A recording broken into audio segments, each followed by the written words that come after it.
There was new movement today in the Trump administration's push for a nuclear-free North Korea. The White House said that new talks between the president and Kim Jong-un will take place toward the end of next month. As Nick Schifrin reports, this comes after negotiations stalled following the last summit. Today's announcement came after North Korean chief negotiator Kim Yong-chol met with Secretary of State Mike Pompeo and U.S. Special Envoy for North Korea Steve Biegun. And then they went to the White House to meet President Trump.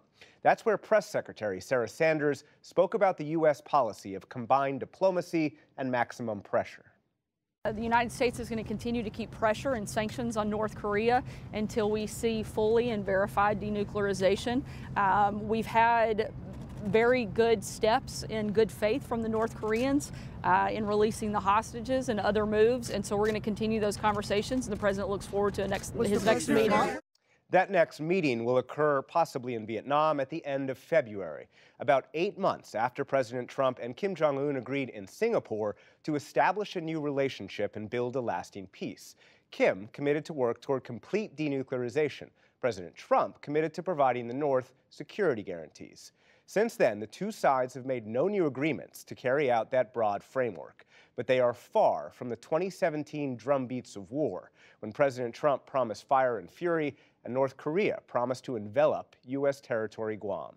Throughout that time, the commander of U.S. and allied forces in South Korea was Vincent Brooks. General Brooks joins me now. He retired on January 1st, and this is his first interview since retirement. General Brooks, it is a pleasure to welcome you to the NewsHour. Thank you, Nick. It's good to be with you. Let's just talk about the news of the day, first of all. Do you believe it's a good idea for there to be a second summit? I do. I think that the dialogue part of pressure and dialogue is a critical aspect of this. Without conversation, we go right back to where we were in 2016 and 17 with the great potential of miscalculation on one another's actions. So I think it's good. It's important to recognize that any decision made in North Korea about the way forward is going to be made by Kim Jong-un himself. And so the fact that he sent his trusted representative, Kim Yong-chol, to Washington to carry the message that the door is still open, I believe is a good thing. So let's talk about Kim Jong-un himself. There's a debate in Washington, as you know, about his intentions. Do you believe he's serious about getting rid of his nuclear weapon? I do. I think that the dance is going to be very important here, though, as we think about how we go from where we were to where we all want to be. First, we ought to take him at his word. And that's not an easy thing to accept, especially given the track record of North Korea. But this is a new leader in North Korea, and this is the first episode that he's gone through with the national leaders. And indeed, there's evidence that he's serious about committing to what he said. For example, we've now gone 415 days without a strategic provocation, test, or demonstration. I think that's a signal by itself that Kim Jong-un has moved in a different direction. But as you know, there are a lot of skeptics of this approach, perhaps that Kim Jong-un is somehow buying time. You called him a new leader. Does he want a new relationship fundamentally with the United States? I do believe that Kim Jong-un wants a different relationship, but that's really at the heart of the pace of the interaction that I believe was perhaps restarted today with this meeting in Washington. And it is, can trust be built sufficiently to overcome so many decades of distrust and expectation of failure? That's the challenge that's ahead right now. So let's talk about some of the mechanics of how to rebuild that trust and some of the topics that will be discussed at this second summit. What do you think Kim Jong-un's priorities are? Is it sanctions relief first, or perhaps a political declaration to end the war, which the U.S. is debating right now? I think the broader aim is to have a completely new set of relationships in Northeast Asia. And with that, then there will be subordinate actions like the specific decisions you made reference to that will get us toward that. What the sequence is going to be, that's what I think we have the significant work to be done ahead. I want to go back to September 2017. The North Koreans had set off a hydrogen bomb. They had launched an intercontinental ballistic missile that could hit the United States. And then we heard from Secretary of Defense James Mattis. Any threat to the United States or its territories, including Guam, or our allies, will be met with a massive military response.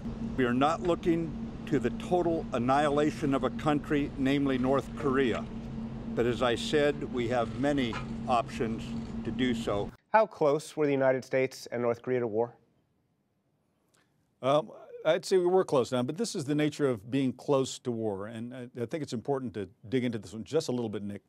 And that is the capability to go to war was clearly there. The military preparations were also there. We were posturing in a number of different ways, logistically, policy-wise. The concentration of all of the U.S. military services and the combatant commands was focused on this problem in the event that we ended up where we did not want to be. The greater danger, though, Nick, in all this was the potential for miscalculation, and that is that one side would perceive the actions of another or the other in such a way that they presume that there was something hostile and different. What might have been the spark that lit the U.S. decision, so to speak, to go to war? The spark could have been any action without explanation or dialogue that was misconstrued. It could have been something as small as ordering all of the non-combatants, those civilians who are in South Korea, either part of families of government workers who were not mission essential, or even those who are expatriates of some sort, ordering their departure from the Republic of Korea. You that mean a could U.S. have been perceived. You mean U.S. decision Yes, US. that would have led to a North Korean decision? It could have triggered a North Korean reaction looking for that signal as a very significant move by the United States that would be preparatory to military action. So that didn't happen, thankfully. How close was it to happening? As a result, happening? we didn't see the spark. Well, it was clearly being discussed in Washington and in other capitals. And at that time, of course, we did not have an ambassador in Seoul.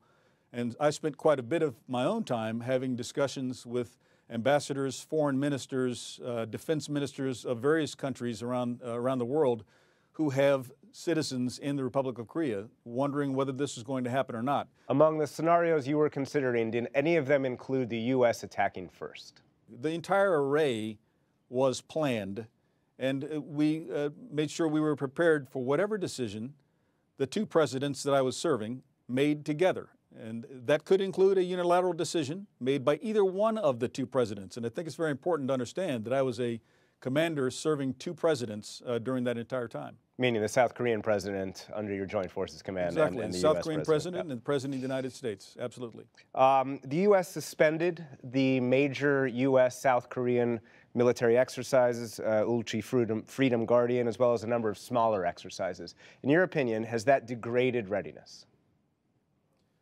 Well, in real terms, there's no substitute for the most credible, realistic scenario that you can train in, less the conditions of actual combat. So any commander would say, yes, the answer is yes, the readiness does get degraded. But let's put that in context. So there has to be room for diplomatic maneuvering, diplomatic action to occur. And if creating leverage or traction comes from these adjustments to the exercises, then that's a risk that has to be consciously taken, and it was.